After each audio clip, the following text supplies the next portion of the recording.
All right, traders, welcome back.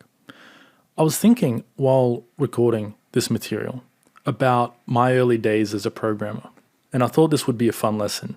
In this lesson, we're just going to plot the text hello world onto our chart. Now, technically, we're already doing that. You can see I've got an indicator here, indicator function with the title hello world, and that's drawing onto my chart. But we're going to do something slightly different. We're going to plot a shape onto our chart with the text hello world above it. But before we do that, I want to sort of reminisce on my early days as a programmer. I first discovered programming when I was in high school.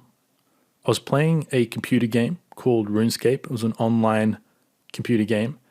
And in that game, you had to do a bunch of repetitive clicking tasks. It was like an old school game, kind of like Pokemon, where you had a little character that would run around the screen and you'd have to click on things to make him walk there or mine a rock or do some fishing or whatever. Now, I can't remember where I found out about this, but at some point I discovered that some people were writing scripts that were playing the game for them and performing some of the more repetitive tasks that weren't fun. So there were elements of the game that were a lot of fun, and there were elements of the game that were extremely monotonous and boring. A lot like trading, actually. I'm getting ahead of myself, but that's kind of why I got into coding and trading as well, is I wanted to automate some of the more boring tasks. And hopefully this course will help you do the same in your own trading. But anyway, back when I was a teenager, I was around 14 or 15, I discovered the world of coding in the context of a computer game. And so I was writing scripts to perform tasks in this computer game that I didn't want to do in real life because my time was limited. I had to be at school all day. I'd get home from school and only have a couple of hours to play. And I didn't have time to do everything I wanted to do. And so I wrote these scripts that would play the game while I was at school. And it would level up my character and do all these things. Technically, it was cheating, and I did get banned for it in the end. Luckily, in trading, automating your processes is completely legal. We're allowed to do that in trading. But anyway, back when I was learning to code, this was before the wealth of information on the internet. You couldn't just Google how to learn coding and be met with thousands of examples and guides. And I mean, YouTube was barely a thing when I first started learning to code. And there was not that much educational content on YouTube. So I had to learn all of my coding from books. I had to buy books, rent books from the library. And it was a really monotonous job learning how to code. But I remember when I got my first hands on a coding book to learn Java. And one of the first lessons in that book showed me how to write the words hello world into the command prompt on Windows. And I still remember the feeling of getting that short sentence to appear on my screen. It was absolutely exhilarating to see my own work, my own hands telling the computer to output something. Nowadays, that's kind of normal. I mean, everyone has some experience in scripting or Excel or just generally telling computers to do something on your behalf. But back then it was pretty revolutionary to me. And so I hope that this course can inspire that kind of feeling in you as we go through it. I hope that you get excited about what is possible with coding, especially in PineScript.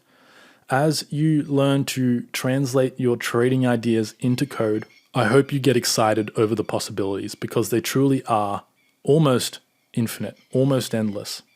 There are some limitations you'll run into as you learn to code, but for the most part, most basic processes can be done in code, and you can automate a significant part, or semi-automate at least, a significant part of your trading process, your analysis process, setup detection, indicator signals, all of that stuff. But anyway, for this lesson, let's just quickly write the words hello world onto our chart.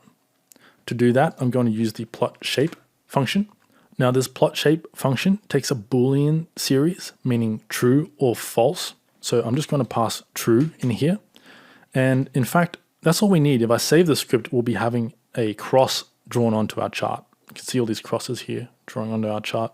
Let's first of all set overlay to true. So this is actually drawing onto price action. So let me save the script, remove that, and add it back to my chart. Now let's add some text to this shape. To do that, we can use the text argument or parameter. So text equals, and now let's write hello world. And when I save the script, we're going to be getting hello world drawn all over our chart on every bar here. So let me save the script. And you can see it's pretty unreadable. We have way too many shapes drawing onto our chart now. So let's change that really quickly. Let's just add on a Boolean condition here. Let's say bar state dot is last. So now this will only draw our shape on the last bar on our chart. So let me save the script. There we go. We are plotting the words hello world onto our chart. As simple as that. Literally one line of code. We have our indicator function. You need this line of code in every script. Same with this. But if we get rid of this and I save it, technically 3 lines of code and we're drawing text onto our chart. That is incredible. It's amazing how far the world has come and technology.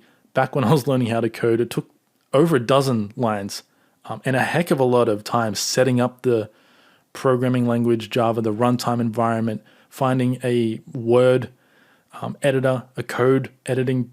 They call them integrated development environments. They weren't even really a thing back when I was learning how to code in Java, or at least they weren't available to everyone for free. And now in 2021, as I'm recording this, we can do all of this in our browser, right through the TradingView platform in a handful of lines of code. It's absolutely phenomenal. It's so exciting, the world we live in and what is possible for everyday people like you and me. So this is just the beginning of your journey as a coder and the beginning of your journey taking your trading to the next level. So I hope you're as excited as I am to teach you this stuff and as excited as I was to learn this stuff in the beginning. Believe it or not, this right here is the basic building blocks for every script you're ever going to write in PineScript. And it really is this simple. You can obviously make this as complex as you want. You can change the shape we're drawing. You can change the color. You can change all kinds of things, the location of the shape, all sorts of things. But it's not difficult. It's not complex. All it is learning new habits and new rules. Coding is still in English. This is all English words. But the rules in which we express the commands we want to give PineScript are important, but they are very simple. So you will learn them throughout the course.